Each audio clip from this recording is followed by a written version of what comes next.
nightclub flare-up, they identified cell phones that were in the vicinity of that bar and club. That means you can get on top of these clusters much quicker, and if you get a large number of infections, potentially get them isolated faster.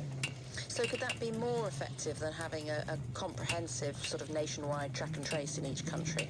I think we're going to need both. And again, this recent paper that came out of Hong Kong suggested that although they had test and trace in place throughout the outbreak, they still got this flare-up, a substantial flare-up in the middle.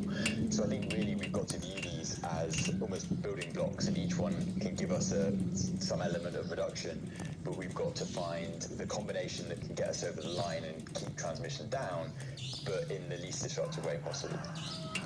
And we have time for one more question from a listener before we go. This is from Mark Hillary in Brazil. And Adam, this fits in with what you were talking about just now about using automated contact tracing and having phones and so on do this.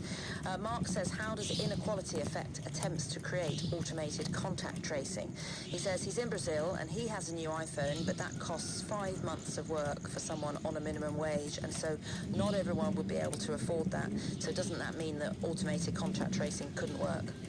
I think it's a huge issue, and so these measures create essentially clustering in risk, that people who have iPhones or expensive technology tend to hang out with other people who have phones and expensive technology. And I think likewise there's obviously a clear age pattern as well with phone usage, that older age groups in a number of countries are less likely to have these phones. So I think we'd see groups where there'd be very, very high coverage and the phone would add a lot of benefits, and then other groups where there would be very low coverage and they would see little to no benefit. So I think the sort of traditional public health tools of these manual contact tracing and sort of community-led initiatives is really going to have to make sure that they're focusing on those groups, because otherwise you are going to end up in a situation, to some extent as we've seen with lockdowns, where the wealthier elements of society can comfortably work from home and avoid risk, and other groups have had to go into work or haven't been able to reduce their risk in the same way and get disproportionately hit.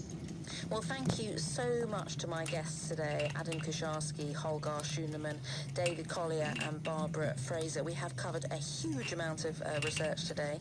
The evidence is produced in collaboration with Wellcome Collection by Geraldine Fitzgerald and Caroline Steele. And thanks to Jackie Marjoram for technical production. And thank you for all the questions you've been sending in. They certainly make me think. Do keep them coming in to the.evidence@bbc.co.uk, especially if you have any questions about vaccines, which we'll talk about next time. I'm on Twitter @Claudia Hammond. Bye for now. Have you liked ICRT on Facebook? If you haven't, then you're missing out on the latest news on special events, guest stars, and programs. Head on over to ICRT's Facebook page and click like to get the scoop on all the hip happenings. ICRT. I listen all day, every single day. I love the music. I love it. Heaven, I'm in heaven.